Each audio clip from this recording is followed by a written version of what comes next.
tó ń gbé wá àwọn fídíò yẹn lọ sọ́dọ̀ Àdàbí ṣe mọ̀ pé yẹn sì dá ok kí wá ní fídíò Ìyábọ̀ dá no mi nígbà a máa jakú ni Ìyábọ̀ dá ó ṣe pé mo support Ìyábọ̀ mi ò èmi àti ò sọ̀rọ̀ rí sẹ́ẹ̀ bó ṣe máa sọ títí dọ̀lẹ́ mi àti Ìyábọ̀ ò tí sọ̀rọ̀ kò tí yẹ yín sìn ní ọ̀dọ̀ wa lọ́dọ̀ wa ni o tó bá fẹ́ wá ṣògùn lọ́dọ̀ wa o gbọ́dọ̀ gbé òdodo dání tí o bá ti gbé òdodo dání wà ọmọ bíbí inú ẹ máa jẹ́ inú ẹ ọmọ bíbí inú ẹ máa jẹ́ so èmi feel pé bákan náà ló ṣe jẹ́ kò tí yẹ yín sìn mo feel pé bákan náà ló ṣe jẹ́ ṣé ti yẹ ogun tó lọ ṣe yẹn lọ́dọ̀ tiwa ni o mi mọ̀ bí ibo mi o lọ́dọ̀ tiwa ogun tó lọ ṣe yẹn tó bá jẹ́ pé ẹni yẹn wà innocent dáadáa ló máa ṣẹlẹ̀ sínú ìgbésí ayé ẹni èmi ò mọ àwọn babaláwo tó máa ń ṣèkà o mi ò mọ̀ pa yẹn because tó bá gbé sọ́dọ̀ wa ẹsẹ̀kẹsẹ̀ ní kíní yẹn máa dàlí ẹ lórí lẹ́sẹ̀kẹsẹ̀ ní because wọ́n máa bè lọ́wọ́ ẹ pé kó lọ ronú fún ọjọ́ mẹ́ta kó lọ ronú sí fún ọjọ́ mẹ́ta o ní láti sọ òdodo o ní láti sọ bọ́wọ̀ yẹn ṣe jẹ́ gangan o kàn lè gbé irọ́ lọ síbẹ̀ nítorí ẹ̀ la ṣe jà o torí mi ò ní jẹ́ kúrò láyé mi ìdí tá ṣe jà nìyẹn o ìwádìí mi wà lẹ́yìn ṣé mi ẹ̀yin èèyàn ṣé mi wà lẹ́yìn Ìyábọ̀ nìyẹn mi ì sí lẹ́yìn Ìyábọ̀ mi ì sí lẹ́yìn Ìyábọ̀ because èmi ò ní jẹ́ kúrò mi ì sí lẹ́yìn Ìyábọ̀ òdodo ni mo fẹ́ ká òdodo fídíò bí tí Ìyábọ̀ tó ti ṣépè fọ́mọ ẹ̀ òun la nídìí láti gbé lọ àdẹ́rí ẹyọkan tá a rí ní heartbeat mo ṣe ń tún sàn o fídíò ẹyọkan tí Ìyábọ̀ ò ṣe òun ni heartbeat tó dẹ̀ ṣe ní Canada ó ṣe ní Canada ni o tó sọ heartbeat fídíò yẹn nìkan Ìyábọ̀ dẹ̀ ṣépè nínú fídíò yẹn because mo wà lórí show yẹn kò ṣépè mẹ́ why tá máa lọ gbé connect update Gistlover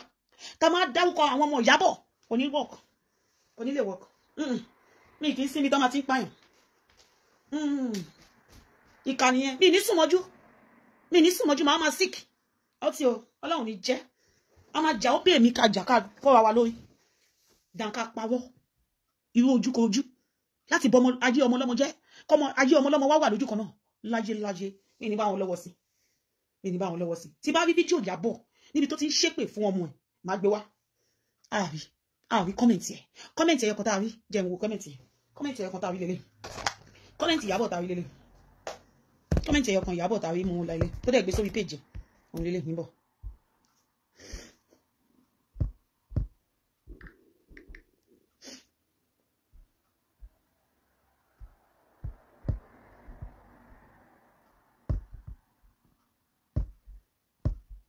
kò lè síbi tó ti ṣépè fún ọmọ ẹ̀ ń bẹ̀.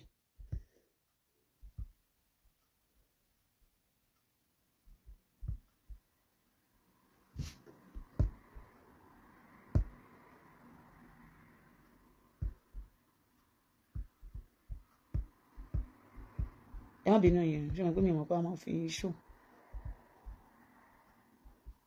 màmá yẹn náà tó ṣépè fọmọ ẹ̀ ní Amẹ́ríkà yẹn náà òun náà já Àdàbí gbogbo àwọn ọmọ ẹ̀ débi pé ọmọ tí ò gbádùn yẹn náà ọmọ yẹn náà já Àdàbí at least o sì rí fídíò òun gbé lọ síbẹ̀ o sì rí fídíò ìyá yẹn gbé lọ síbẹ̀ àrí kọ́mẹ̀tì Ìyábọ̀ àrí ibi tó ti ṣépè fọmọ ẹ̀ èpè ló sọ fún mi gbogbo ẹni tó ṣépè fọmọ ẹ̀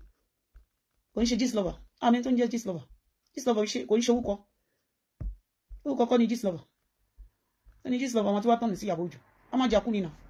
àní wèrè ló pọ̀ jù ní yìí sẹ́. mo bọ̀ ìgbọ̀n iṣẹ́ òun lẹ́yìn.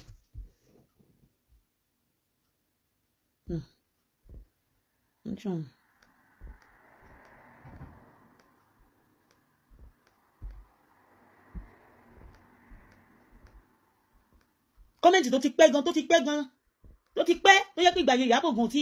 ìyàwó àti Ìyábọ̀ gan ẹ̀ tí ìjà ẹ̀ tí wá lọ gbé yẹn wá ṣé yẹn a fẹ́ lọ gbé yẹn fún Gistlover ìyẹn wá jẹ́ titi ẹ̀ ní oúnjẹ titi ẹ̀ náà èyí tó ṣe kí lórúkọ ẹ̀ ni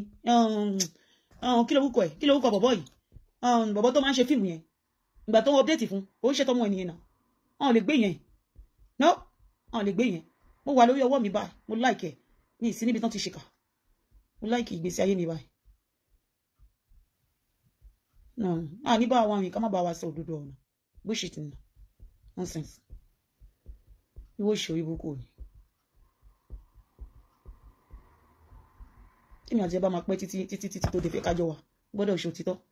má ṣe bí síyàn má ṣèkà tó bá ti ṣèkà má bá tiẹ̀ jẹ́ ni tó bá ti gbọ́n sí mi lẹ́nu because mo máa yé tiẹ̀ ní fídíò kan tí ó ní kọ́mẹ́ǹtì kan náà gbé kọ́mẹ́ǹtì yẹn jáde nísìn mo ti ń wà kọ́mẹ́ǹtì yẹn dùn gan kọ́mẹ́ǹtì lásán kò ṣe pé fọmọ níbẹ̀ àwọn wá kọ́mẹ́ǹtì yẹn nìyẹn tí n bá rí màá wá dáadáa àwọn WhatsApp mẹ́ta lèmi àti ẹ lò kọ́mẹ́ǹtì lásán ni in fact go send the kọ́mẹ́ǹtì yẹn sí lọ́ọ̀yà but kọ́mẹ́ǹtì lásán ni kò make any sense.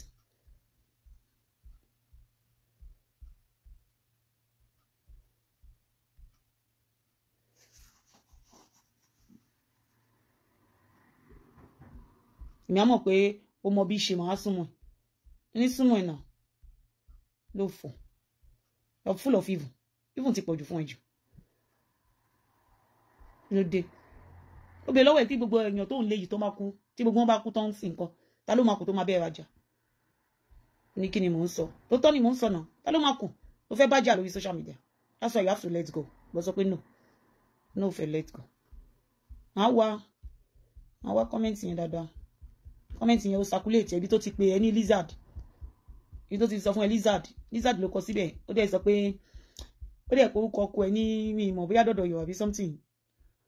àá wá kọ́mẹ́ǹtì yẹn because a ní kọ́mẹ́ǹtì yẹn nínú WhatsApp èmi àti ẹ̀ ọ̀hún wá.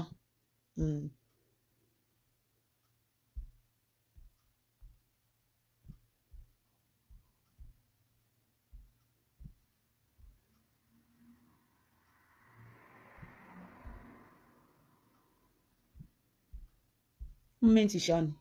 kọ́mẹ́ǹtì kún bíbá igun ni.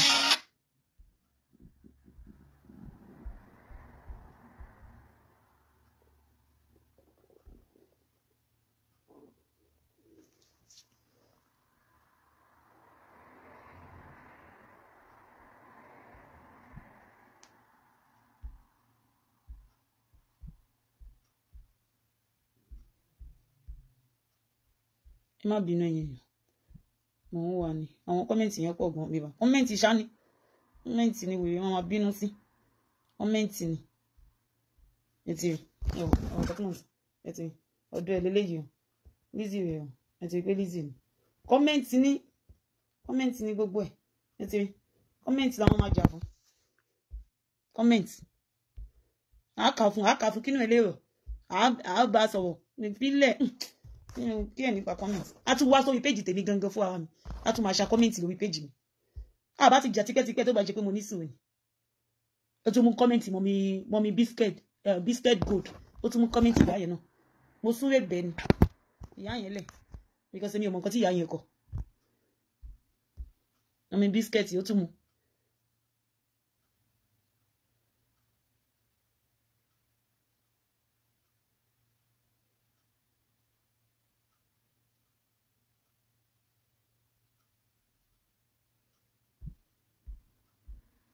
Kọ́mẹ́ǹtì ni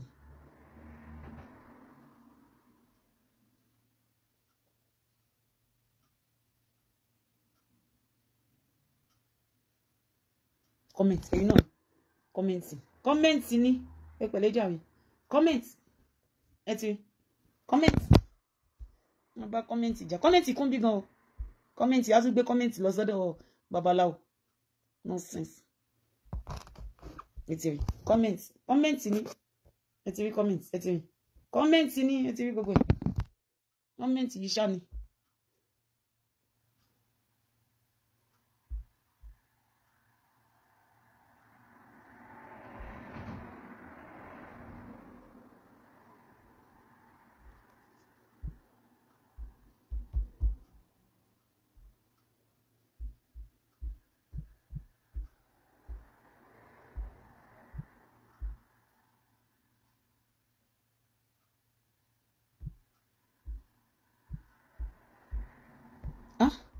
Má wá kíní yẹn o má wọrí má wá.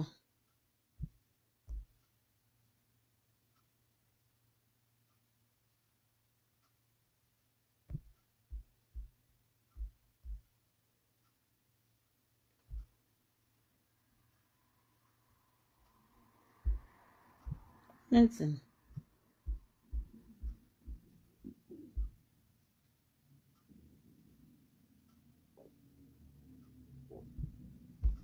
Má bínú ìjọ nítorí Ọlọ́run.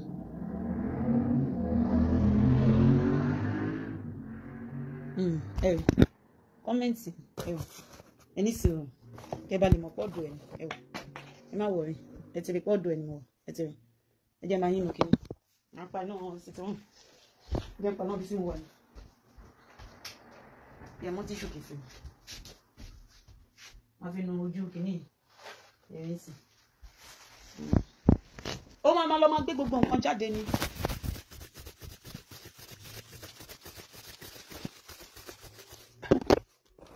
ẹ ti rí pọ́ọ̀dù ẹ̀ ní mo wà ẹ ti pọ́ọ̀dù ẹ̀ lélẹ̀ ẹ ti rí ẹ gbọ́dọ̀ ẹ̀ ní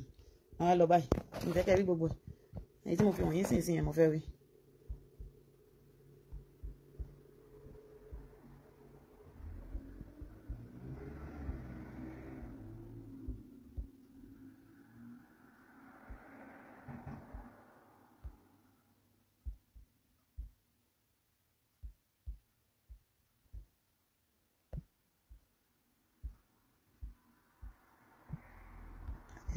àwọn ilé kí n rí sìn.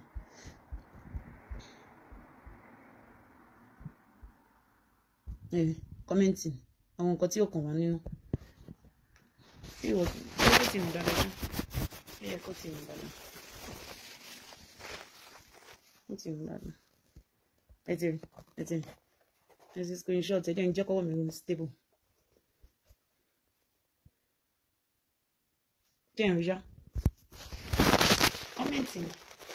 kọ́mẹ́ǹtì ni wèrè ẹ̀ máa ń bínú fún ẹ ti rí máa gbé kọ́mẹ́ǹtì kiri ni ó ti yẹ yín sí ẹ wò ẹ ti gbogbo kìíní báyìí yẹ ń fi chájà sí kìíní lè mú dání dáadáa ẹ ti rí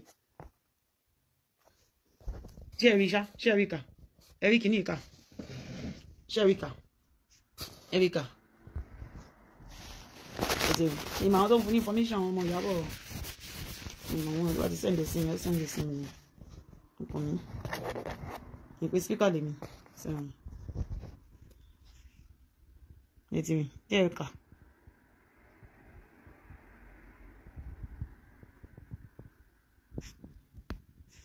ṣẹ́ríkà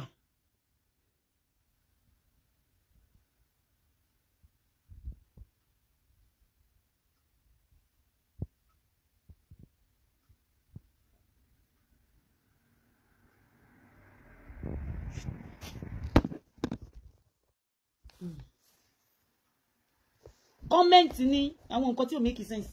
gbogbo nǹkan tó ń jà fún yìí wàláhì kò make sense.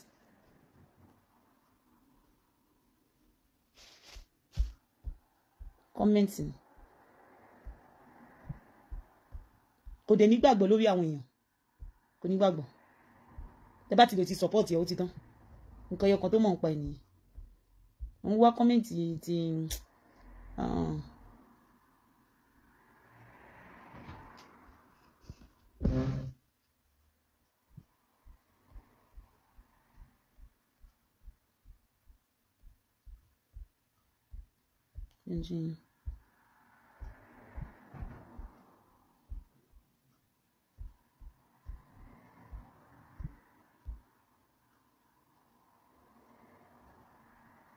ẹ wò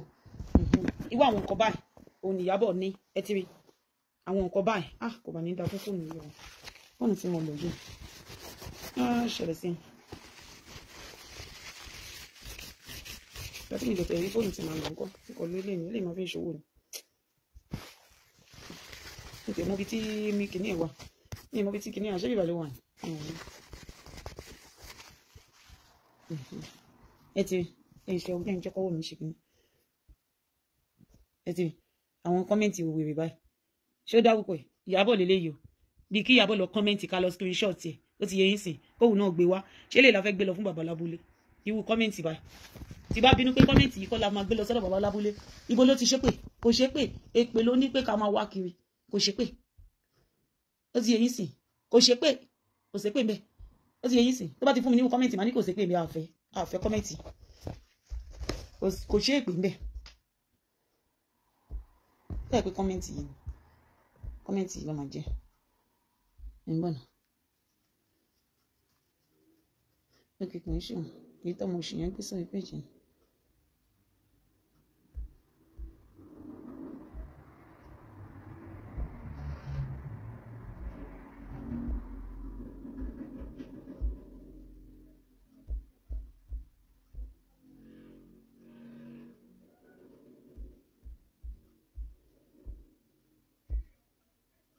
wọ́n máa ṣa kọ́mẹ́ǹtì ẹ̀ kiri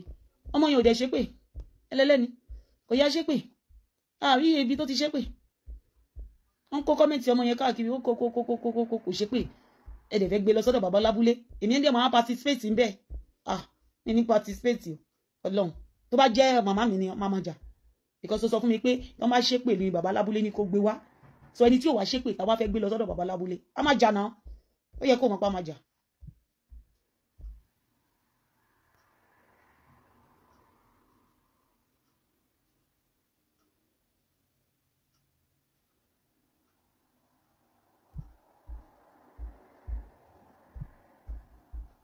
títí wẹ́ lómi gan títí wí táwọn èèyàn náà mẹ́ǹtì náà ni wọ́n tó lómi ìdáríjì.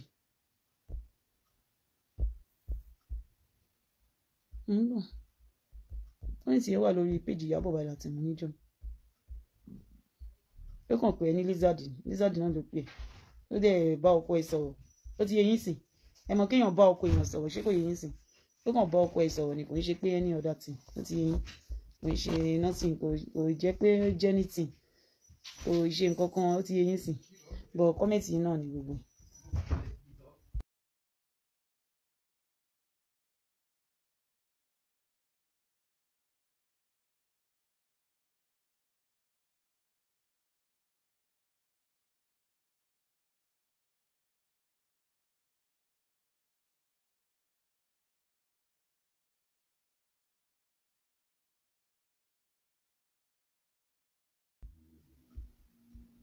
mo wá kọ́mẹ́ǹtì yẹn wà ní orí péjì orí Instagram Ìyábọ̀ orí tó ti pè ní kiri dẹ̀ ló ṣẹlẹ̀ ẹ mọ Faith ẹ mọ woman Faith yẹn ó ti yẹ yín ó dẹ̀ padà lọ delete fídíò yẹn ó padà delete ẹ̀ ó ti yẹ yín sìn ìjọ́ kejì ó wá kọ́mẹ́ǹtì ó wá pè ní lizard ó ti yẹ yín sìn ṣé ewu yẹn ni a máa lọ fi ṣògùn lọ́dọ̀ babaláwo ó yẹn kọ́lé wọn ti torí ẹ̀ lọ ṣògùn náà kò ṣe pé náà wọn ní mò ń ṣáìdì ọ̀run ṣe máa ṣáìdì àwọn ní kèmí dúró sẹ́nu àdàmì nínú àdàbí wo ta ló wá fi ta ni àdàbí ẹ wá ṣe é sìn ta ni àdàbí ẹ wá ṣe ọlàdàbí ẹ padà múnà ìwọ ló padà ṣẹlẹ̀ yà lẹ́nu sí tó wọ́n ń sá kiri wọ́n bẹ̀rẹ̀ sí ní sá kiri.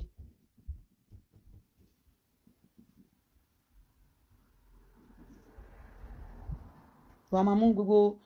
wàá mú update tí Ìyábọ̀ bá ṣe wàá mú gist lover wàá ní kékeré mi ò rí pé bákan náà ní writing yẹn nǹkan tó ń gbé sórí social media kí n táìpù sí kí wọ́n máa sọ pé nítorí pé gist lover lo fọ́màtì Ìyábọ̀ náà wá lo fọ́màtì yẹn ká wá tì torí ẹ̀ sọ pé Ìyábọ̀ Òjó ni a ní láti wá òdodo ká mọ̀ yìí tó jẹ́ òdodo ká mú dání a ní láti mú òdodo dání.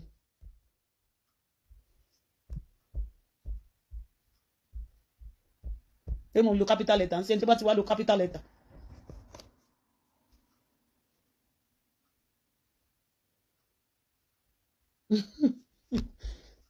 kọ́mẹ̀ntì ló máa ń kó kọ́mẹ̀ntì ni o a ló máa tún lọ sórí YouTube ibẹ̀ ni mo ti mọ̀ pé no nǹkan tí ń ṣe lédì ó máa lọ sórí YouTube a máa lọ máa kó kọ́mẹ̀ntì ní ṣòtán ti ṣe for donkey years a ní ṣe mo rí gbogbo kọ́mẹ̀ntì a lọ sórí YouTube tẹ́ pé mi ò gbowó ń bẹ̀ máa yá ṣe ti yá mú kọ́mẹ̀ntì bá máa gbé fídíò ẹ̀ sórí YouTube máa yọ kọ́mẹ̀ntì kúrò bẹ́ẹ̀ ni mi ìfẹ́ wàhálà because mi ìgbowó ń bẹ̀ mi kàn kó síbẹ̀ ni mi ìfẹ́ wàhálà àwò kọ́mẹ̀ntì orí máa fún ẹ̀ náà ó máa ní ẹ̀fọ́ rí náà ó ní lè gbádùn gbogbo stress tó ń fún ẹ ìgbà wo ló níyàwó rẹ àwọn kọ́mẹ́ǹtì àwọn ẹlòmíì tó yẹ kí wọ́n mọ kọ́mẹ́ǹtì tó bá dẹ̀ sí ṣe ọmọ kó kọ́mẹ́ǹtì bá ṣe sọ̀rọ̀ yìí àìmọye àwọn tó máa ti bú mi níbẹ̀ yẹn sìn tí mi mọ̀ náà lọ máa kó after tí bá ṣe ṣóòtọ̀ máa ṣẹ̀ wá padà wá fún ìbẹ̀rẹ̀ wèrè.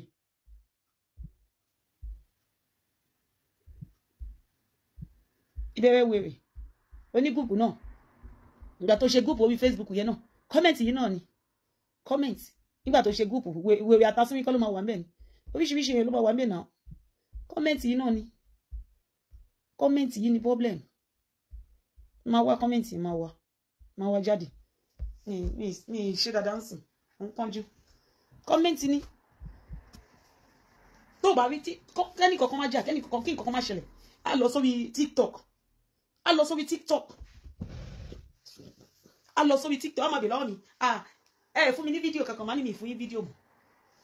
fídíò mọ̀ torí ẹ̀rí ọkàn tí ń jẹ́ mi pé mi mò ń jẹ́ kẹjà mi ò fún yín fídíò mọ̀ níyẹn òun ti rí gbogbo ẹ̀ kò sí fídíò tí mo sẹ́ndì sóhun tó òun ti rí kí n tó sẹ́ndì mo ní irọ́ ni o ó ní of course òun ti rí kí n tó sẹ́ndì ẹ̀ sóhun ìgbà tí n bá dẹ̀ fóun mọ́ òun máa lọ máa gbé nǹkan òun fún wa rẹ̀ gbogbo èèyàn tó ń ṣe show lórí Facebook yìí gbogbo wọn ló máa ń dùn wọn kò sẹ́ni tó ń ṣe show tí ò máa ń dùn kò sí ó jẹ́ Yíbò ni o ó jẹ́ Haúsá ni o gbogbo èèyàn pátápátá tó wà lórí Facebook yìí tó ń ṣe fídíò òun ló mọ̀ kò sẹ́ni tí ò mọ̀.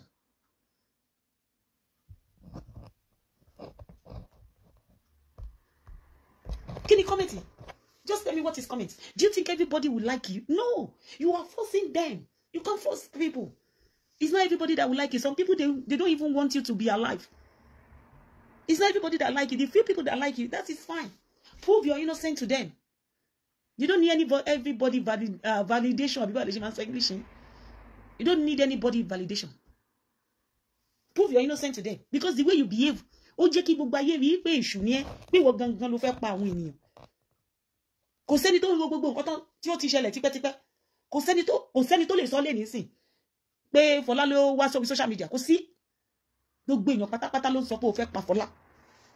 Gbogbo èèyàn pátápátá ló sọ pé ó fẹ́ pa Fọlá. Gbogbo èèyàn pátápátá. Wo ìwọ náà wo fídíò yìí. Yẹn wò náà. Láì pé ó ṣe wà bẹ́ẹ̀ ń bọ̀.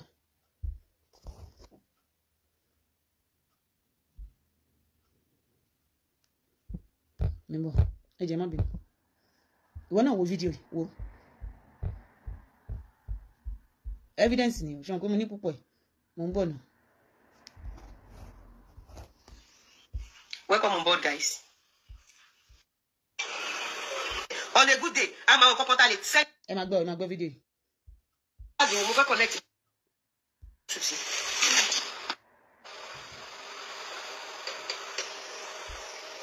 wọ́n ti mọ̀ dáadáa tó sọ nípa ẹni tó gunla but kò sí bí wọ́n ṣe ní gúnra wọn kò sí bí wọ́n ṣe ní para wọn àfi tá bá rí òfin tó bá mú ẹ́sà board kí wọ́n dé ẹ́sà learn in a hard way she will learn kò lè kú toró lànà ó máa ń ṣàánú gan kò lè kú but àánú ẹni tí ó tún wá gun ó tún ṣe mí jana máa wà gan lọ because ọlọ́run má jà rẹjọ́ ọlọ́run má jà rí kéèsì. Mo fẹ́ fast forward ó ní nǹkan tí mo fẹ́ ṣe bẹ́ẹ̀ ní fídíò ó ní ọ̀rọ̀ tí mo fẹ́ kó gbọ́ ẹ máa gbọ́. mọ́mí ẹ ká sọ máa mọ́mí hello mọ́mí máa ẹ ká sọ ẹ ká sọ mọ́mí mo. àwọn fídíò ẹ pọ̀ gan. connect with my beauty. wọ́n ti gba godmother wàhálà àná wáyà dé lọ dúró fún wàhálà àná wáyà dúró fún mami àbí kò dá mọ yín gbèjẹ dámọ ló dà òun ló fáìn jù bẹ́ẹ̀ ṣe ń gbèjẹ gọgọgọ ẹ ló dà àbí kí n tún jọ yín mami tẹ bá lè jọ ìwà ike yan jẹ ni ọmọ yẹn ṣẹ wa o but alájà lọ gbé ẹ ṣe yes ó ní àwọn tó máa ń fún lówó oúnjẹ every month tí mo mọ̀ ní Anamáyọ̀wá she's rich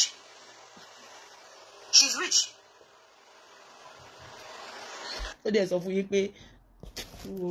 tí bá káwọn fídíò ẹ̀ kan tí bá ń wo àwọn fídíò ẹ̀ kan ní ọ̀dọ̀ mi nínú ilé máa kò máa rẹ́rìn ní ọ̀rọ̀ tó máa sọ lórí Facebook ọlọ́ mo kọ́ mo máa rẹ́rìn ní ọlọ́wọ́ àgbọ̀ mo máa wò báyìí fún yín mi ìgbélé síta o ó ní ìgbì kan tí mo fẹ́ play ń bẹ̀ ó ní nǹkan kan tí mo fẹ́ play. ọmọ yẹn lẹ́wọ̀n mo láìkì gèlè tó wé yẹn báyìí tó yọjú ṣúkẹ́ sẹ́yìn. ó ní nǹkan kan tí mo fẹ́ mú bẹ̀. lórí burúkú ẹlẹ́nu bí kò tí ì pọ̀ jù. máa sọ̀rọ̀ ó yẹ kẹ́ ti mọ̀ pé ọmọ tí máa dà sẹ́gbẹ̀ẹ́ tí máa fún ọ́fíìsì náà mi ṣé picture wá clear because yín sí.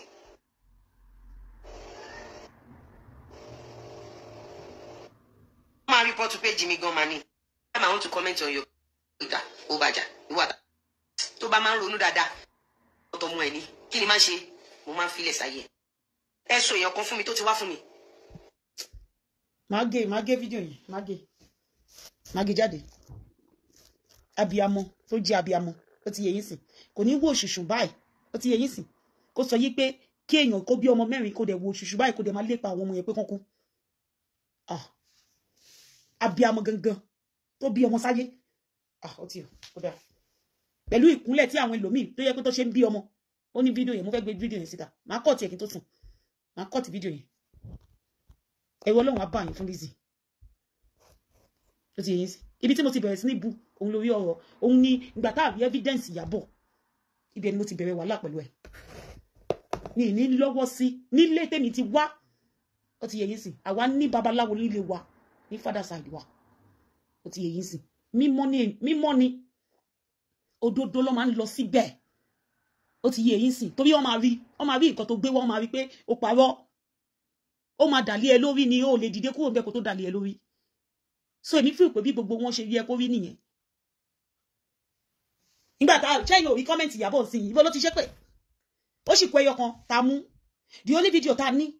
ó ti yẹn sí video kí ló wúkọ ẹ Mohbad àti ẹ nídìí yẹn ò make sense ó ti yẹn sí video kí ló wúkọ ẹ yẹn akọ̀gbé sórí page wa ni video bọ̀bọ̀ tó máa ń ṣe fíìmù yẹn kí ló kọ bọ̀bọ̀ ṣe máa ń ṣe fíìmù yẹn nídìí yẹn ò make sense ó ti yẹn ṣe àmì video Mohbad ò make sense àti ibi tán ti wá pọ̀ sí yẹn kò make sense àti video èyí tó ṣe ní Canada yẹn ìyẹn nìkan ló make sense ìyẹn ti beat art yẹn kò dẹ̀ sí èpè yọkàn níbẹ̀ ní ìmọ̀ bí Ìyábọ̀ ṣe ṣe kò sí èpè tó ṣẹ́ fún Lizzy níbẹ̀ bó ṣe dárúkọ Lizzy tó kò ṣépè fún Lizzy ìgbà tó tún lọ sí club náà kò ṣépè fún Lizzy ó kàn sọ pé Lizzy mention my name a ṣì ní fídíò yẹn dọ́là ó kàn sọ pé Lizzy mention my name òun la ṣe gbé sí mention my name tẹ bá wọn ti nígbà yẹn tẹ bá wọn ti tàbí sí sọ fún Ìyábọ̀ orúkọ oríṣiríṣi tá ń pè tẹ bá wọn ti ń gbà yẹn sí nígbà yẹn that's the only thing nǹkan tá a lè sọ pé a ní ṣé ti yé yín bàbá lábúlé dẹ̀ nídìí ibi tí wọ́n ti ṣépè fún ọmọ ẹ̀ ẹnikẹ́ni tó ṣépè fún ọmọ ẹ̀ tó sọ pé ó ṣépè fún ọmọ ẹ̀ ó ti yé yín sí òun ni bàbá lábúlé máa fi ṣe bàbá yóò gbọ́ èdè wa o ó ti yé yín sí ìwọ́dẹ̀ kẹrẹ wọ́n máa ń bẹ́ẹ̀ translate ọ̀rọ̀ tó bá sọ wọ́n máa translate ẹ̀ sí bàbá mi wọ́n máa translate ẹ̀ fún bàbá yẹn ni why tó ṣe fẹ́ wá gbé aláìṣẹ̀ lọ fún bàbá yẹn why tó ṣe fẹ́ ṣe bẹ́ẹ̀ ó máa jẹyà látàyé dọ̀run ni Ìyábọ̀ máa wí ní ẹni Ọlọ́run bá ń gbọ́ owó tó sọ ipò ò ní san fún Ìyábọ̀ yẹn wá padà san fún Ọlọ́run ni mo fi ṣẹlẹ̀ rẹ̀ wá padà lose gbogbo ohun ní ẹ nítorí ọ̀rọ̀ Ìyábọ̀ wá padà lose ẹ Ìyábọ̀ máa padà gba gbogbo nǹkan ní ẹ lọ́wọ́ ẹ I'm telling you if care is not taken èèyàn máa ń ṣe oògùn débì kan ní ayé tó jẹ́ pé tó bá ń ṣe lórí irọ́ ó máa dàlé ẹ lórí tó jẹ́ pé gbogbo nǹkan tó rò bóyá ó máa wá sí ìmúṣẹ nínú ìgbésí ayé ẹ kò ní wá sí ìmú ó wí pé wọn kí ẹ congratulation yìí ẹ wọn kí ẹ congratulation no ó ní fídíò kan tí mo fẹ́ gbé jáde mo ti rántí fídíò yẹn mo ti rántí fídíò yẹn.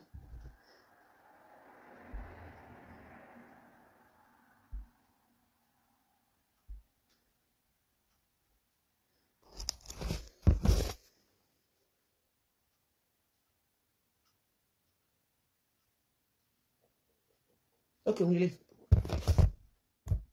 ẹ máa gbọ́ o máa play ẹ̀ síta o máa gbé sí orí péjì mi ẹ ti yẹ yín sí máa gbé sí orí péjì mo jẹ́ kó easy no ẹ máa jẹ́ kó easy fún wa. Tomorrow is my husband's birthday but no celebration no any celebration tomorrow. We will just post his picture, pray for him, and I'm receiving a lot of gifts already for him. Ayo, I'm busy.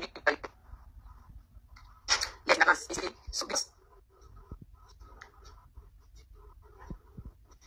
we can't even photo shoot. Wow, check photo shoot. That is how tight our schedules are.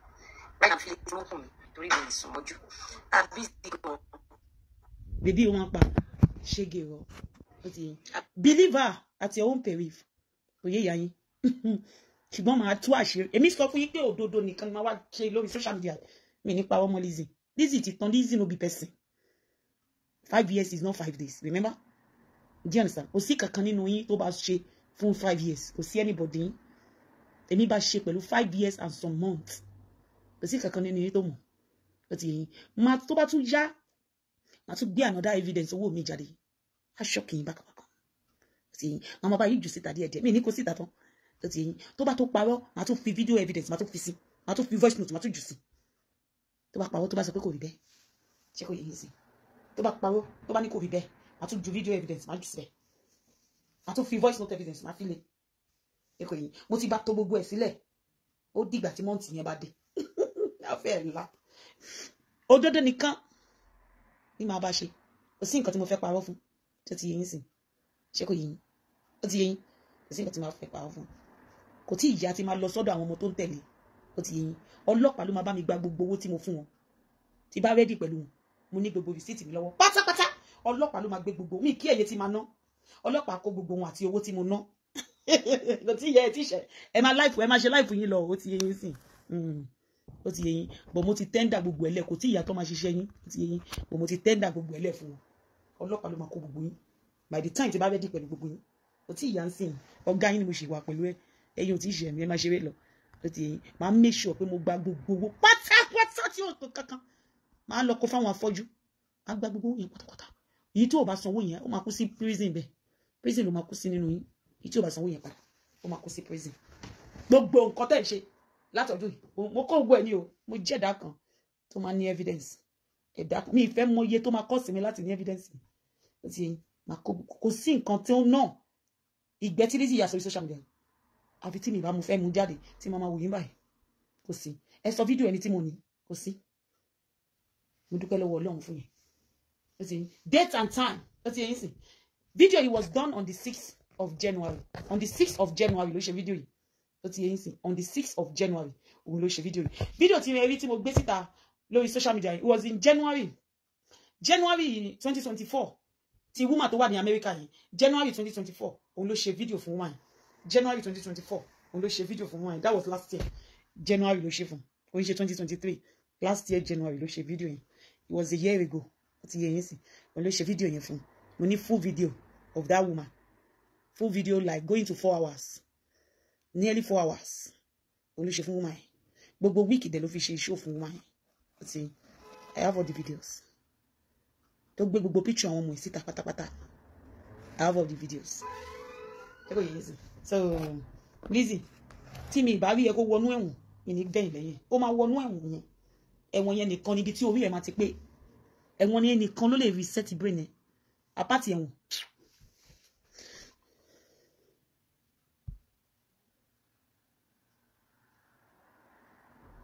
kórí burúkú lọ lórí burúkú ó lọ ṣe ẹ̀dá láyé bàjẹ́ àtiwọ́ náà tó láìkí ẹ̀ jẹ́ ń ṣáì sí blocking ìwọ tó láìkí fídíò yìí.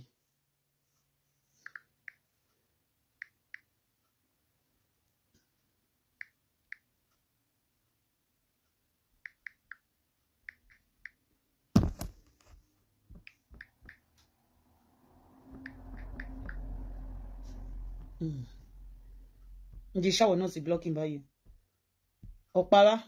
ọ̀pára jì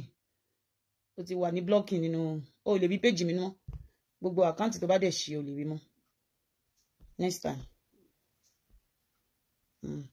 ẹ ṣàìsí blocking ó ti yé ìyá ẹ̀ mi tètè rí ìyá ẹ̀ ni tani mo tètè rí ìyá ẹ̀ ni mo ti ṣàyẹ̀ sí blocking tipẹ́tipẹ́ mi tètè rí ìyá ẹ̀ ni kò yẹ she off her comment something wọ́n máa ń bu ni wọ́n máa ń bu lórí Instagram yẹn ni wọ́n máa ń fún lépè gidi àní wọ́n ètì ẹ̀gàn sẹ̀ ó jẹ́ ni tí wọ́n ò láìkè rárá ó wá bá mi lórí WhatsApp lánàá ó ṣe báyìí ẹ máa gbọ́ ó wá bá mi lórí WhatsApp ìgbà tí kinní yẹn ṣẹlẹ̀ sí lánàá ó wá bá mi lórí WhatsApp pẹ̀lú àkáǹtì mi Lizzy máa ń fi pé yàn daft ẹ mọ̀ pé òun ò kàwé ó fi pé àwa méjèèjì bákan náà ni wá ó wá bá mi lórí WhatsApp lánàá ó ní máa gbọ́ nǹkan tó sọ ó ní Anamáyọ̀wá ó wá bá mi lórí WhatsApp lánàá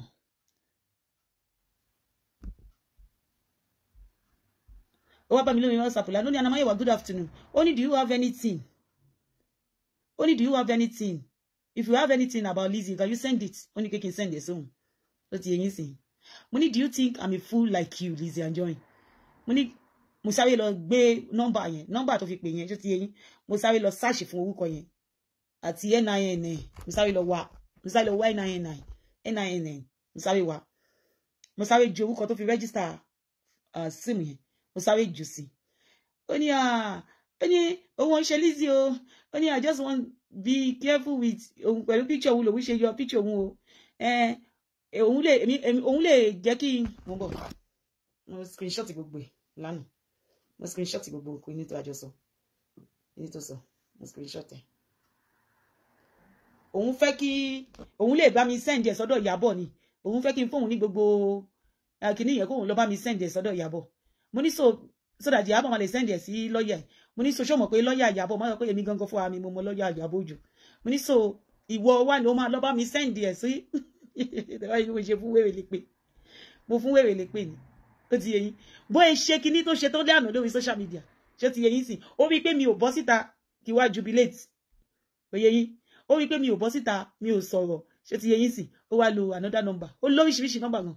ó wá lo another number ṣé ti yé yín láti lè wá fi wá bá mi ṣé ẹ rí wèé ó wá lo another number láti lè wá bá mi kò mọ̀ pé gbogbo nǹkan báyìí gbogbo nǹkan tó ń kọ sórí péjì mi tó ń kọ sórí WhatsApp yìí gbogbo ẹ̀ pátápátá ni mo screenshot kọ́mọ̀ gbogbo ẹ̀ pátápátá ni mo screenshot ẹ̀rù bà ara ò balẹ̀ èsì tí mo fún mi ló ṣe lọ bá kí lorúkọ ẹ̀ ló ṣe lọ bá blogger yẹn ó lọ sanwó fún blogger yẹn ni ó pé kán interview òun so that ó ti mọ̀ pé ọlọ́pàá máa gbóhùn ṣáà ni ó ti mọ̀ wàá mọ̀ yìí pé kíní tó ṣe ní 2 days ago tó ṣépè fọmọ ọlọ́mọ tó sọ pé ó yẹ kán fi ọmọ yẹn ọ̀rọ̀ òdì tó sọ sínú ìgbésí ayé ọmọ yẹn ó máa dàlé ẹ lórí ni ìwọ gangan ló máa dàlé lórí ọ̀rọ̀ òdì tó sọ sínú ìgbésí ayé ọmọ wọn gbọ́dọ̀ jẹ́ kó slide ó gbọ́dọ̀ slide wọn gbọ́dọ̀ jẹ́ kó slide wọn gbọ́dọ̀ jẹ́ kó slide because number one show kí lorúkọ ẹ̀ tó ń ṣe Mohbad tó ń ṣe ó ti yẹn sí number one Ìyábọ̀ sí ní Ìyábọ̀ sí ẹ máa gbọ́ ọ Ìyábọ̀ Òjó kò sí ní Nàìjíríà nígbà tí Mohbad pààyàn nígbà tí ikú mú Mohbad lọ ṣé ti yé yín sí Ìyábọ̀ Òjó ò sí nílé ṣé kò yé yín sí Ìyábọ̀ Òjó ò sí nínú ilé kò sí nínú Nàìjíríà ó wà ní Canada ẹ̀yin èèyàn tẹ́ bá ń bá wa ká lọ kò sí ní Nàìjíríà òun náà gbọ́ pé ọmọ yẹn kú ni ṣé kò yé sí tó ń ṣe bíi pé Ìyábọ̀ ló pa yẹn ó mọ̀ pé Ìyábọ̀ ló mú ìbọn báyìí ó dẹ̀ gbé fún òun ló gbébọn fún Mohbad tó rò bóyá o lè ṣe analysis lórí ọ̀rọ̀ Mohbad ó ti ṣe analysis ẹ̀ tẹ́lẹ̀ orí nǹkan sí nǹkan kan tó wà ń bẹ̀ àwọn ìyá Mohbad àti bàbá Mohbad wọn ò dá ilóhùn ó ti yẹ ń sìn ó ti yẹ because ọ̀rọ̀ wọn ṣe complication ọ̀rọ̀ wọn gan yẹ ilé ayé ọ̀rọ̀ àwọn family Mohbad ṣùgbọ́n orí Mohbad ò gbà ní ṣé kò yẹ yín sìn báwo ni bàbá Mohbad nínú kíní yìí tá a kà lórí ọ̀rọ̀ ní ọ̀dọ̀ amebogist kíní tí bàbá Mohbad sọ bàbá Mohbad ń kọ́ síbẹ̀ pé tí ọmọ yẹn ti gbà láti lọ ṣe DNA ṣé kò yẹ yín sìn ẹ wá kọ pé ṣé tó bá lọ ṣe DNA tọmọ yẹn bá jẹ́ ti tiẹ̀ tó bá jẹ́ ti Mohbad ẹ má gbọ́ because gbogbo yín sọ pé gbọ́dọ̀ lọ ṣe DNA ó wá lóhun ti ready láti lọ ṣe DNA ẹ wá sọ pé tí ọmọ yẹn bá jẹ́ ti Mohbad pé Wùnmí gbọ́dọ̀ fọwọ́ síwèé pé kò ní gbé òun lọ fún deformation of character ṣé kò yẹ kí bàbá Mohbad fún ara ẹ̀ kó bọ́ síta kó sọ fún gbogbo àwọn speaker ẹ̀ ó yẹ kí bàbá Mohbad ṣe disclaimer gbogbo ẹ̀yin speaker ẹ má bú Wùnmí mọ́ ẹ má ṣépè fún pẹ̀lú òun àtàwọn ọmọ ẹ̀ ẹ fòun àtọmọ ẹ̀ sílẹ̀ kò sí ọwọ́ mi bẹ̀ bẹ̀ ṣe ṣépè fún ó yẹ kó ti ṣe disclaimer yẹn láti lẹ̀ gbogbo aráyé máa ti mọ̀ yìí pé bàbá Mohbad kọ́ ló rán wọn pé kó máa ṣépè fún Wùnmí torí pé bàbá Mohbad máa ń pè sí gbogbo show yẹn pátápátá wọ́n máa pe bàbá Mohbad máa píkì kọ́ á sọ̀rọ̀ lórí show yẹn so tí Wùnmí bá wá ṣe DNA ilé ọjọ́ tẹni tó wá rí pé ọmọ Mohbad ni Wùnmí ní right láti sue bàbá Mohbad sí court because bàbá Mohbad ń sọ nínú pépà yẹn tá a kà pé nínú fídíò kan báyìí tí mo wò bàbá Mohbad sọ pé Wùnmí ò gbé ọmọ wá kí àwọn Wùnmí ò ní lè gbé ọmọ wá bàbá Mohbad kí nìdí ìgbà tí mo gbọ́ fídíò yẹn mi ò ń ṣe speaker Wùnmí o ó ti yé yín ẹsẹ̀kẹsẹ̀ ni mo sọ síbẹ̀ mo ní tó bá jẹ́mi náà ni kò tiẹ̀ ní jẹ́mi lórúkọ Jésù ọkọ mi ò ní kú ṣé kò yé yín sí tó bá jẹ́ ìwọ tó bá jẹ́ bí Wùnmí ṣe wà yẹn ẹ̀rù máa bà á láti gbé ọmọ ẹ̀ wá ẹ̀rù máa bà á torí adúrú èpè tí gbogbo àwọn speaker bàbá Mohbad tán ti fún ọmọ Wùnmí ọmọ tí ẹ sọ yí pé grandson yín tí wọ́n ti gbé ọmọ yẹn ṣẹ́ ó máa rò bóyá tóòtọ́ ẹ má dẹ̀ gbàgbé pé speaker kan sọ yí pé àwọn máa gé irun ọmọ yẹn àwọn máa lọ ṣe DNA yẹn tipátipá Wùnmí ní gbogbo kinní yẹn lọ́wọ́ ó lè máa fún Wùnmí ní mental health pé tóun bá gbé ọmọ yẹn sọ́dọ̀ yín tóun bá gbé súnmọ́ yín ó ṣe é ṣe kẹfì nǹkan pa lára kọmọ yẹn má jí mú tẹnitẹni tàkísà ní tàtọ̀ èyí tí Wùnmí ní nìyẹn ó ti yẹ yín sí ó bá bí ọmọ kó má ní bàbá ọmọ títí ẹni hello ace ìwọ obìnrin ṣé o gbọ́ because èmi ò mọ mínì ní ọmọ àlè èmi ò mọ mínì ní bí a ń tó pé mi kì í ṣe Yorùbá because èèyàn kan ló fún ẹ lóyún you are not Mary ó ti yẹ yín sí so mi ò mọ mínì ní ọmọ àlè èmi ò mọ reason why tí yóò bá máa sọ pé ọmọ àlè èèyàn kan ló fún ẹ lóyún kò tí yẹ ẹ sìn so how come tọmọ yẹn ṣe jí ọmọ àlè kò possible kò jí ọmọ àlè so bí yóò bá ṣe máa káàntì ẹ sí èmi ò káàntì ẹ sí bẹ́ẹ̀ so Wùmí lè máa jáyà láti gbé ọmọ súnmọ́ bàbá Mohbad bó ṣe é ṣe kí bàbá Mohbad kàn fi nǹkan sí bàbá Mohbad lọ́wọ́ kàn fi pa ọmọ yẹn nítorí pé wọ́n nígbàgbọ́ àwọn èèyàn ṣọ́ gan àwọn sẹ́ẹ̀tì tó ń jà fún bàbá Mohbad wọ́n ṣọ́ pé Wùmí ló pa Mohbad wọ́n nígbàgbọ́ lórí ẹ̀ so ẹ̀mí ọmọ Mohbad gangan ẹ̀mí ò dé lọ́wọ́ bàbá Mohbad tàbá wò sí ọ̀dọ̀ ìdàkejì nítorí pé ẹ ti nígbàgbọ́ pé òun lòun pa Mohbad ó ṣeé ṣe kẹ́ fẹ́ pa ọmọ yẹn náà ó ṣeé ṣe kẹ́ fẹ́ pa so tọ́mọ yẹn ò bá gbé ọmọ yẹn wá kí yín ṣé pé ọmọ yẹn ò lẹ́bi ọmọ yẹn máa ro 1+1 papọ̀ kò ní lè wá gbé ọmọ yẹn wá kí yín because ẹ bá lé ayé jẹ́ gan gbogbo àwọn speaker bàbá Mohbad àti ọ̀tún àti òsì ẹ bá lé ayé jẹ́ tí family yẹn bá tò ọwọ́ Ọlọ́run nìkan ló jẹ́ kó tò family Mohbad tí ó bá come together padà Ọlọ́run ní Ọlọ́run ó ní Ọlọ́run nínú ó ní Ọlọ́run nínú ni ẹ ti bà nǹkan jẹ́ tó jẹ́ yí pé Ọlọ́run nìkan lè invite sínú family yẹn padà ṣé kò yẹ yín sìn ẹ ti bà nǹkan jẹ́ gan Ọlọ́run nìkan òun lè yàn so èyí tí bàbá Mohbad wá sọ pé tí Wùnmí bá gbé àwọn tí àwọn bá lọ ṣe DNA tó máa sọ pé Wùnmí ló ní Mohbad ọmọ Liam ọmọ Mohbad ni ṣé Wùnmí ò ní gbé àwọn lọ sí court tí Wùnmí ò bá fẹ́ ṣe gan kó wò pé bàbá yìí dẹ̀ ti dàgbà àwọn èèyàn máa push ẹ̀ láti jẹ́ kó ṣe wọ́n máa push ẹ̀ because ẹ̀yin nìkan ni wọ́n lè dá sẹ̀ríà fún gbogbo àwọn speaker yìí yẹn wọ́n lè dá sẹ̀ríà fún wọn igi dá ẹyẹ fò ni wọ́n igi dá ẹyẹ fò ni wọ́n because wọ́n bá rí tọ́pìkì míì ṣe wọ́n á kúrò lórí Mohbad wọ́n á kúrò lórí ọ̀rọ̀ Mohbad ò nítorí pé gbogbo wọn rí owó jẹ nínú ọ̀rọ̀ Mohbad gbogbo wọn rí owó ná nínú ẹ̀ wọ́n ṣe bára wọ́n tọwọ́ bára wọ́n kówó fún wọn wọ́n rí bára gbà nínú ọ̀rọ̀ Mohbad wọ́n ní gbẹnu kúrò bẹ́ẹ̀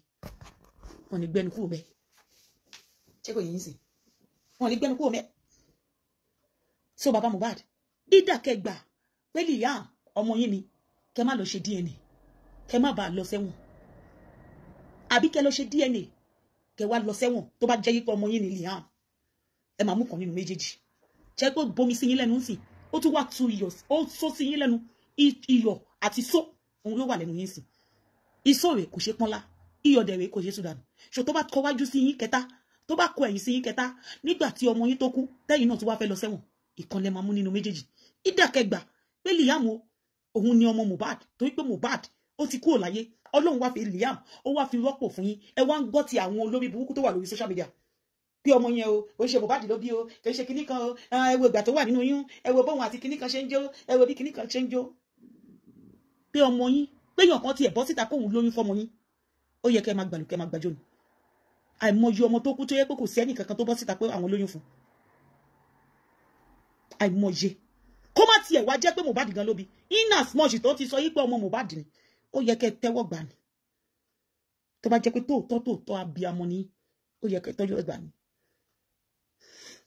tí kò yín kẹ́ wá máa ṣẹ̀ṣẹ̀ wá máa wá ikú tó pa ọmọ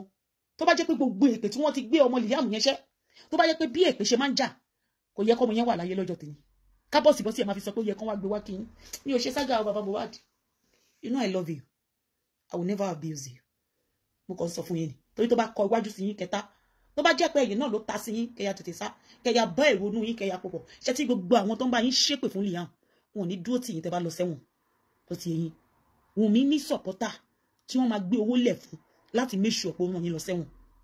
kí Wùnmí má fẹ́ ṣe àwọn tó wà lẹ́yìn Wùnmí wọ́n á fẹ́ kó ṣe fún yín tó ti yín ìkan lẹ máa fọwọ́ mú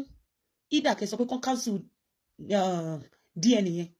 ṣé ti yín sí Nàìjíríà la wà wọ́n máa ń gbé òfegè fún òfegè owó ni owó ló máa mi gbogbo owó ni ṣé ti yín sí kò sí nǹkan tó wà nínú Nàìjíríà téyìn ò ní mú jáde tí kò yẹ owó ló máa jẹ ẹ gbà pé àwọn ẹni bí ẹni àwọn èèyàn bí èèyàn àwọn ló wà lẹ́yìn Wùnmí wọn ò dẹ̀ ní fẹ́ rí Wùnmí kó pùtù ṣe ó ti yẹ yín sí àwọn èèyàn ńláńlá ló wà lẹ́yìn Wùnmí ta ló wà lẹ́yìn yín bàbá Mohbad Ọlọ́run nìkan ló wà lẹ́yìn yín àtàwọn tí ò da kankan nínú ayé afẹ́nú bí ìta jàkàrà wọ́n dẹ̀ tọrọ jẹ lórí social media kó forúkọ Mohbad gbowó ká má ti rí ibi tí ojú ọ̀rọ̀ wà ṣé ọmọ yín kú ó dẹ̀ tún dákẹ́ tún lọ sẹ́wọ̀n tó bá kọ wájú sí yín pẹ̀pá ó ti yín sìn interview tẹ brand yìí ó bẹ́tà kẹsàn fún mi pé Wunmi ṣe bí ó sọ pé alọ́ba ni Liam alọ́ba ni ó máa bẹ́tà kìí ṣe bẹ́ẹ̀ ẹ fi ìtìjú ẹ fi káwọn because kò make sense nítorí age tẹ wà age tó yẹ kẹ́ ti máa ṣe kẹ́ máa jẹ wọn mọ́ ni wọn ò ní fún yín ní mercy ṣé ẹ mọ gbogbo nǹkan táwọn speaker yìí ti ṣe àwọn èèyàn ńláńláńlá tán ti tọwọ́ bọ̀ lójú àwọn èèyàn ńláńlá tán ti wò wọn ní tẹ́pù lọ́ máa fi wọn ẹ̀wọ̀n yín fún yín àwọn condition tó máa gbélẹ̀ wọn ò ní lè bail yín out àwọn condition tó máa gbé sílẹ̀ wọn ò ní lè bail yín out ṣé ẹ bọ́nú ẹ̀ ṣe ń lọ́kì advice tèmi fún yín nìyẹn tó bá wù yín kẹ́ mú lò speaker ni mí o bọ́ mi ní dá sí ẹ pé mi ò dá sí máa wá wò wọn ni kò kàn mí ọwọ́ Mohbad ò kàn mí ó ti yẹn sìn kò kàn mí ẹ rò dáadáa bàbá Mohbad ẹ tó mọ next action ẹ má jẹ́ kí speaker kankan tì yín o ẹ rò dáadáa pé ṣé ní wákàtí tí ẹ wà yìí ọjọ́ orí yín tẹ́ wà yìí ṣe fẹ́ lọ fi roko páńpẹ́ ṣe fẹ́ lọ fi roko páńpẹ́ because Wunmi ní owó tó lè fi ṣe ẹjọ́ ó lówó tó lè fi ṣẹjọ́ ṣe lówó tẹ́ lè fi ṣẹjọ́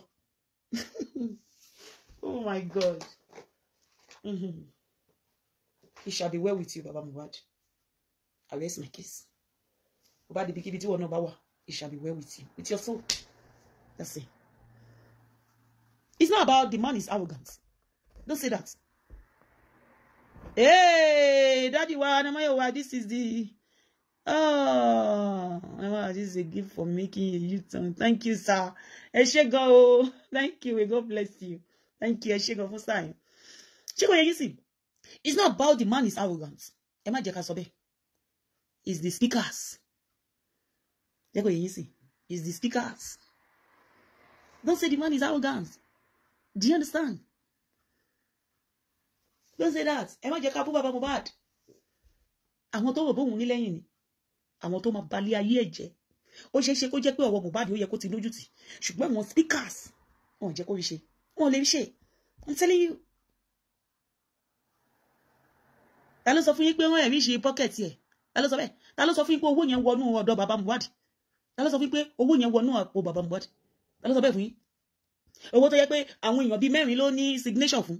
Bàbá Mohbad lè dédé lọ gbà ní bank. Àwọn 4 yẹn gbọ́dọ̀ agree. Ta ló sọ bẹ́ẹ̀ fún yín? Kí owó yẹn wọnú bàbá Mohbad. Wọ́n fún lówó oúnjẹ ni. Ta ló sọ bẹ́ẹ̀ fún yín? Ẹ ń wò wọ́n ni tó ṣe máa ń jà nítorí owó ni ẹ ń wò wọ́n ni. Ẹ ń wò wọ́n. Ẹ ní láti máa wò wọ́n. Ó pé bàbá Mohbad jókòó báyìí ni o. Kàn sọ fún dáadáa. Éèjì ẹ̀yẹn. Ó bẹ́tà kó máa mu gàrí dà kó lọ sẹ́wọ̀n. Ẹ̀wọ̀n náà láti ẹ̀jẹ̀ pé ẹ̀wọ̀n lóyìnbó kò bá dá. Tani ẹ̀wọ̀n UK ló fẹ́ lọ ń sì kó á sọ pé òun máa lọ. Bọ́ ẹ̀wọ̀n Nàìjíríà. Wàláhì nǹkan tó máa fojú ẹ̀. Tó bá dé láyọ̀ àtàlàfíà ni. Ọlọ́run ló fi ṣẹlẹ̀ rẹ̀. Ó ṣeé ṣe kẹ́mi ẹ̀ bọ́ síbẹ̀. Ṣé kò yìí? Torí àwọn tó máa dìde, àwọn tó ti bọ́ orúkọ wọn jẹ́, tó máa dìde. Ẹ wo ogun àsọtọ́lẹ̀ ni ó kì í parọ́. Àyẹn arọ tó bá gbọ́n. Bàbá Mohbad arọ ní lọ́wọ́lọ́wọ́ ń sìn yìí o. Kò ń ṣe pé torí ẹ̀ lè rìn o. Kò ń ṣe pé torí ẹ̀ rìn o. Ó ti yé yín. Èèyàn tó bá jẹ́ arọ, ó ti yé yín sìn. Ẹni tó jẹ́ pé kò ní agbára òun ló máa ń pè ní arọ o. Kò ń ṣe pé torí pé ẹ̀ rìn. Kí ló dé tọ́mọ yìí pè mí lárọ? Use your wisdom. Don't let them use you as a scapegoat. Use your wisdom. Use your wisdom. Don't let them use you as a what? As a scapegoat. Gbogbo àwọn speaker yẹn máa wà nílé wọn lọ sùn. They will go and sleep at night. Ẹ̀yin máa wà níbi tí ń jẹ ìwà. At your age. Bàbá Mohbad. Ọ̀rọ̀ tá bá bọ́ ọmọ Olúwàbí àbí báwo ló ṣe máa ń sọ. Ó yẹ kó dénú yín kó dó dindin. That's it. And it shall be well with you guys. Celebrity that cannot go on vacation with their family, even with the on education subscriber. They got married. They cannot even. Ẹ má dá lóhùn kò rí nǹkan ṣe ní jàre. Àwọn olè làwọn yẹn nígbà tí Gébú náà ńkọ́. Olè làwọn yẹn. Ẹ ṣe jẹ́ ká mọ̀. Wọ́n ti fail náà lórí àwọn Mohbad. Wọ́n ti fail. Ní ìbí nífẹ̀ẹ́ ìṣà. But mo gbọ́ pé Wunmi ti ready láti lọ ṣe DNA mi ní what? Olúwo ṣe mo dúpẹ́ lọ́wọ́ Ọlọ́run mi. Mo padà ni. Ọlọ́run ní ìpadà ṣá. Mo kọ̀ pé yàmá ni ọ̀rọ̀ yìí. Àwílé àmọ́ nǹkan tó ń ṣẹlẹ̀ mọ́. Níyà padà. Níyà ṣe ṣó kankan mọ́. Ọlọ́run ló yọ mí kò sí evidence kankan àrí kankan tó gbé evidence kankan jáde gbogbo wọn jalè ní ilé ní gbogbo wọn jà kò sí evidence kankan tí anybody gbé jáde nothing and we say we are a woman obìnrin ni wá obìnrin ọmọ 24 years old ó bọ́ síta ó ní ọkọ òun kú pọ́n pa ọkọ òun nǹkan tí mo rí tẹ̀ ń ṣe ni pé ẹ tún fi Ọlọ́run ló ní kọ́ ọmọ yẹn má kù mi ìmọ̀ àwọn tó dúró tì mi ìmọ̀ àwọn tó lọ ń ba nínú ilé tó ń yọjú wò ìjọ tọmọ yẹn polówó ohun tó ń tà ẹnìkan bá kọ́mẹ́ǹtì síbẹ̀ ó ní ìwọ tó yẹ pé wọ́n ti sin ọkọ ẹ̀ tí mo gbé fọ́ ipò fà mí lọ síbẹ̀ wọ́n ní olórí burúkú nìyẹn ṣé òun ló ní kọ́ máa sin ọkọ ẹ̀ olórí burúkú nìyẹn tó pàtàkì ṣé òun ló ní kọ́ máa sin ọkọ ẹ̀ so báwo ló ṣe fẹ́ jẹun báwo ló fẹ́ tọ́jú ọmọ tó wà lọ́wọ́ ẹ̀ because wọ́n kọ̀ wọ́n sin ọmọ yìí wọ́n kọ̀ wọ́n sin so life will not move on again nǹkan tá à ń sọ fún bàbá Mohbad nìyẹn lálákọ̀ọ́kọ́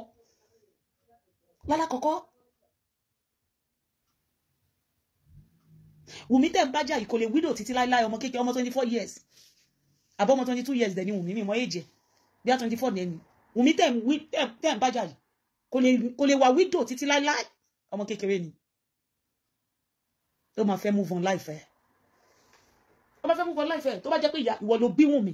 wà ní kó widow títí láíláí wà ní kó wà nínú ọ̀fọ̀ for life I'll see you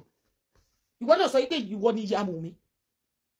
ó dẹ̀ wá fẹ́ kó máa ṣe ọ̀fọ̀ títí láíláí ìkànnì yìí nà you are wicked ẹ̀yin tẹ́ wà lórí Facebook kí n ronú kẹ́ tó comment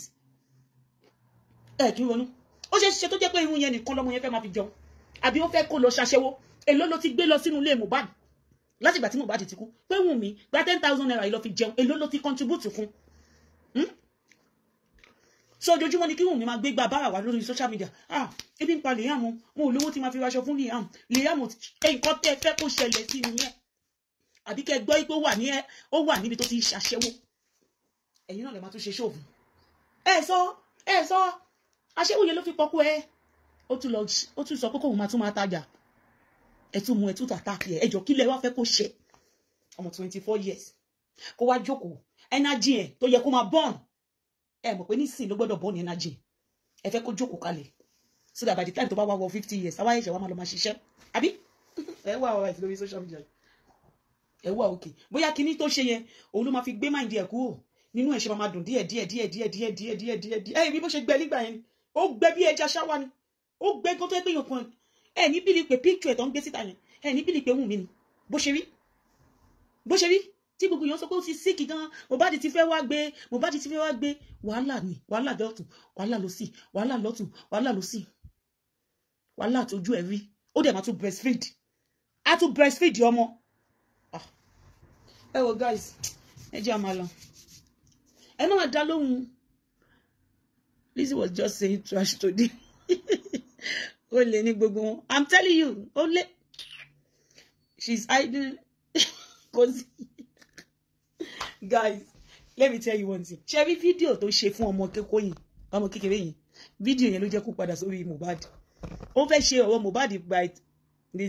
Lizzy máa padà by Monday ó máa padà sórí ọ̀rọ̀ Ìyábọ̀ ẹ lọ kọ sílẹ̀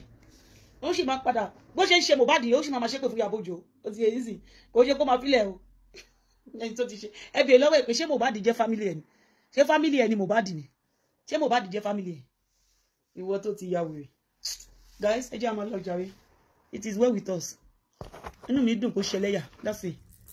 ẹ káàbọ̀ padà sórí àtàwọn tó jọ bẹ̀rẹ̀ gbogbo Ọlọ́run fún yín kò rí ó dùn mọ́ mi inú gbàngbàngbà ẹ jẹ́ lọ sùn be good to yourself be good to anyone around you mi ò fẹ́ káwọn tó agbésòwò wá mi fẹ́ kí anybody around you àwọn tó ṣe gbàsìkò sí ìfẹ́ pọ́ngbọ́n important things in life tí wọ́n bá ṣe dáadáa fún mi má parọ́ mọ́ jẹ́ káyé mọ̀ pé nǹkan tẹ́ni yìí ṣe rèé ó ti yẹ yín sìn because the truth only the truth that can set you free. mo ti gbọ́ bẹ́ẹ̀ ṣe sọ yẹn ó mú yes nothing but the truth. dáhùn ẹ wá raṣọ. ṣé kò yẹ yín sìn guys. ẹ wo gbogbo ẹ̀yin mọ́ mi ẹ má wá télọ̀ kiri mọ́ labroad ready to wear anywhere tẹ́ bá wà máa bá yín sẹ́ndẹ̀ ready to wear tó wà pa ṣé lèsì lẹ fẹ́ wọ̀ ni àbáṣọ òkè gown aṣọ òkè gown àbí èwo àbí damask àbí Senegal àbí búbù àbí kaftan gbogbo ẹ̀ ni mo níbí ṣé ṣòkòtò àtẹ̀wù lẹ́fẹ́ ni àbí tí ò ṣòkòtò tó kàn jẹ́ gown lásán ẹ sọ fún mi tó bá tún wá jẹ́ ṣòkòtò ni òun náà tún wà níbí ẹ má làágùn jìnnà Lady K African wears lọ́pọ̀ ibi Lady K spiritual shop Lady K African food èmi náà ni Lady K jewelry store èmi náà ni ẹ wo iye tí mo kálẹ̀ fún yín African food spiritual items African wears ẹ má wojú yẹn o àti jewelries gbogbo ẹ wà ń bí ẹ má làágùn jìnnà pé baby of Yorùbá nation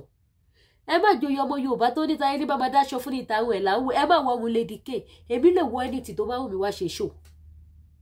èmi lè wọ nǹkan tó bá wù èmi wá ṣe show o ẹ má yá òwe Yorùbá lò kẹ má wá bá Lady K rajà o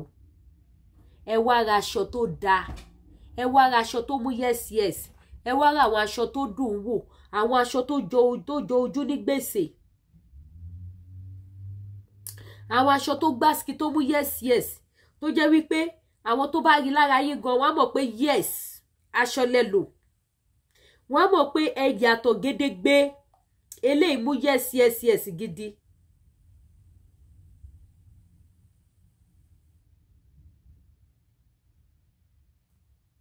àfi sùúrù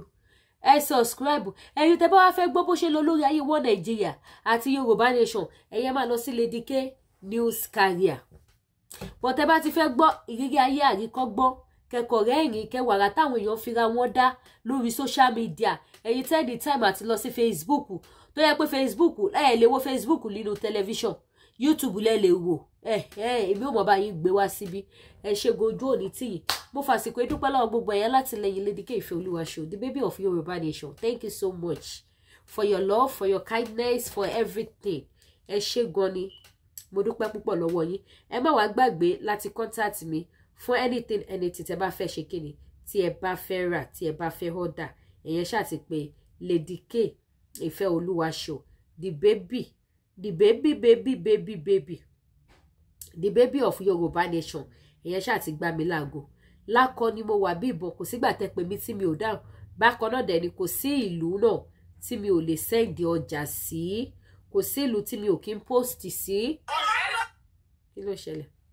kò sí ìlú tí mi ò kí ń post sí so ẹ pè mí kẹ́ patronize mi ní wáyé tì ẹ ṣé gan ni mo dúpẹ́ o ire o.